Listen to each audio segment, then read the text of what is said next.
How's it going, everybody? It's Shinigami here to bring you another One Piece chapter 1140 titled Scopper Gaban. And I know I have it right now in this other part, but I'm trying to make it a little bit more coherent.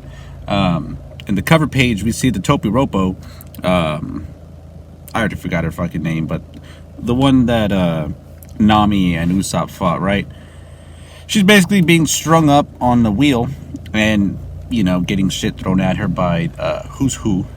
So now we're learning a little bit more of what happened to the Topiropo after Kaido's defeat and the Beast Pirates, you know, disbanding and all that shit. But I thought I would just add that in there because I kind of glaze over it in the this next segment. So yeah, let's see. Transition. How's it going, everybody? Ace Shinigami here to bring you another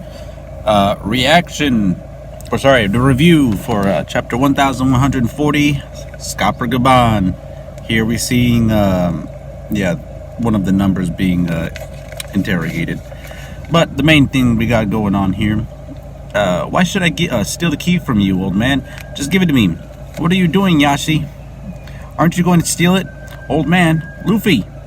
My father once a great pirate, blah, blah, blah. I went a little too fast when I was doing this. What? Swaying? What's wrong with you? Old man, I want to get back to Loki so I can get back to the feast. Then steal it. As you wish. Huh? Hockey? You fucking imbued the fucking key with hockey, dude. Boom. Well, wait, Yashi. He's really strong, Luffy. Ah! That's a nice straw hat. Wouldn't that helmet suit you better? Of course not. This is a treasure that Shanks entrusted to me. Entrusted you?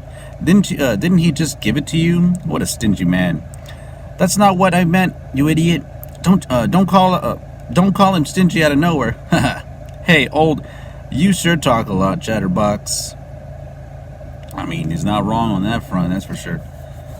Here we get a nice spread of Scopper getting his fucking axes out. What? An axe? Yasotakuru. Dodge it, Luffy! And we see him fucking chuck the shit out of that thing. And of course, he has a good crew. He fucking cut the shit out of that fucking tower right there. Road and Nami are freaking out. Let's attack him, Zoro. Okay. His appearance is white as I heard. And we see the rubble falling to the ground. Prepare yourself. Gaban's just like, I surrender. Are you joking with us, old man? Calm down, it was just a joke. Are we supposed to really believe that your attempt to kill us was a joke? So what's the problem if you didn't die? The key is yours. What? Hey guys, this man is... Hold on, Road. As long as Elbath is safe, when the time comes for you to leave, come visit me. And as I was saying in another video, or portion, a bit interesting that Rodo knows something here that we don't, you know. Why would we come back to you? You think we want to see you again? That's right. We're not coming back to see you. And thanks for telling us where the key is. Hey, Shanks, do you think your words alone are enough to make him trust him? Ha! Do as you please, Gaban. Sensei. Look. What? Why are all the noises? Bird. It's just a bird, so what? That's a strange looking bird. Where? And we see Gunko over here landing.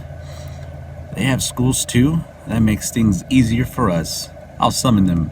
Summoning Jutsu. Puts that down on the ground. Pew! This fucking explosion. Lightning strikes and obviously some fire, some demonic fire. I see what you mean. I don't mind going all out. Whatchamacallit. There's a lot I need to do. Like changing my clothes and getting ready. Can you give me an hour? And what happened to the matter? I'm talking about the food supply. You can't let the rulers starve. Hello? What happened? Mental waves? And then we see his name is Saint Somaz. Oh no, this is a disaster. I'm gonna be late. I was asleep. I don't even remember what I was told. And this guy's name is Holy Knight Klingsham, whatever. What? Why have you come to my house, Junko? Do you need something? And you brought Shamrock with you. What? We're in Elbath. They're just like, what the fuck's going on? And I'm not gonna lie, it's funny. That one guy that was half dressed is fucking Saint Jupiter's relative. You summoned me while I was still in my chamber chair. You have no sense. So this is the land of giants. It's enormous. I alone should be enough. Why summon two of us? We're here. We're here to take you back, Captain. Take me back. It's an order from the highest ranks, and that's why we're here. That's why we're gathered here. Whatchamacallit. It's true that Marie Joie is going through a critical phase. The situation changed since the last reverie, and your presence with them is important, Shamrock. Alright, let's hear the mission details. What are you gonna do in this country that isn't even recognized? Did you bring us here just to visit Harold's grave? Like, that's a little bit of a, foreshadowing on what actually happened. Alright, understood. We'll abduct their children and take them to their holy land.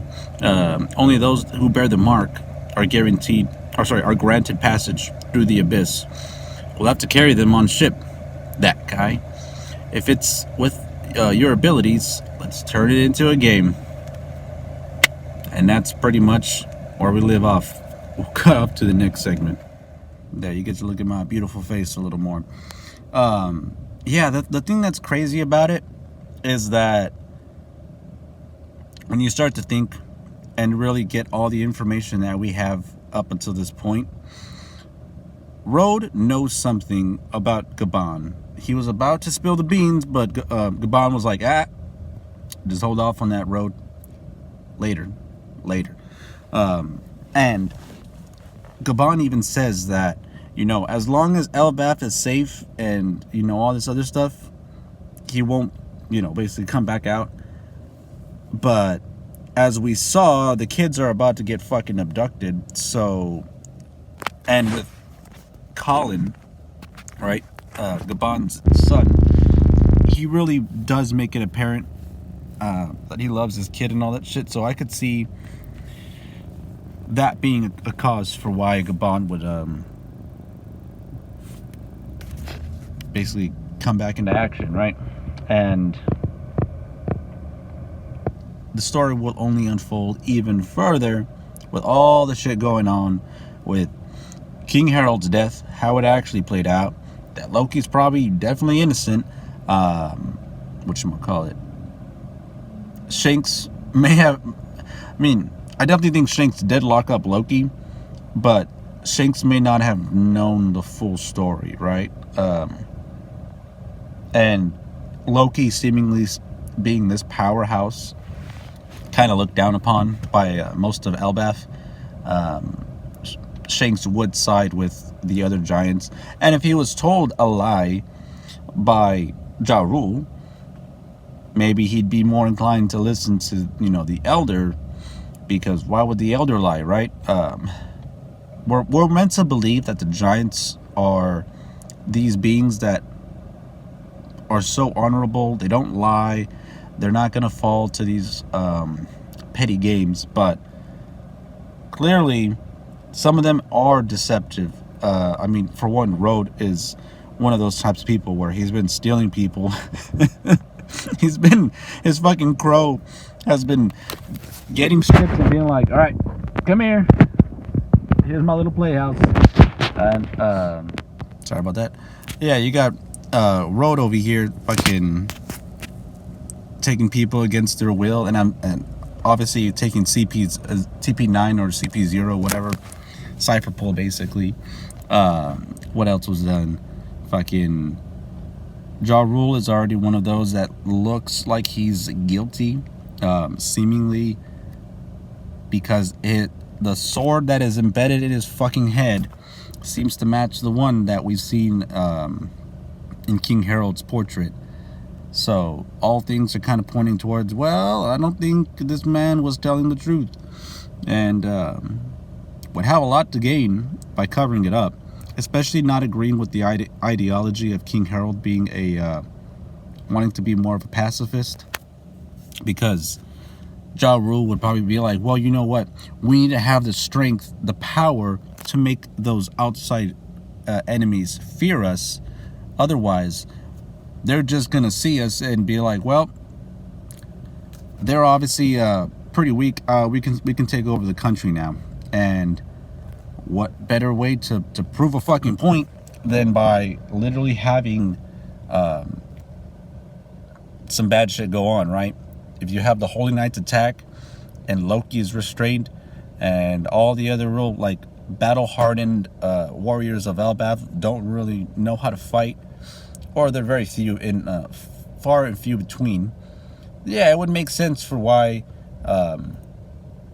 Ja Rule would kind of set this all in play. And it's very odd, very coincidental that this just started happening as the Straw Hats are arriving, right? They got the Vegapunk, Lilith there. Obviously, you have other people in the crew that know about other parts of the Void Century, such as Nico Robin. Frankie just found the mural. Excuse me. It is very plausible that whoever wanted the Straw Hats to be there right now had done it for a reason. And I mean, fuck, the elders definitely knew that they were going to go to Elbaf because they saw them leaving on a giant's ship, okay? They got their ass handed to them. Why not send in some infiltrators to go ahead and attack the Straw Hats while they're, enjoying the festivities? I don't know. It makes sense. Maybe it doesn't. I don't know. Let me know down in the comments below. But yeah, this has been Ace Shinigami. Thank you for watching. And yeah, sorry, my PC's in the shop, so unfortunately we're gonna have to do with some iPad videos. See how that goes. But other than that, have a good night, good evening, and good morning. We'll see you next time. Bye.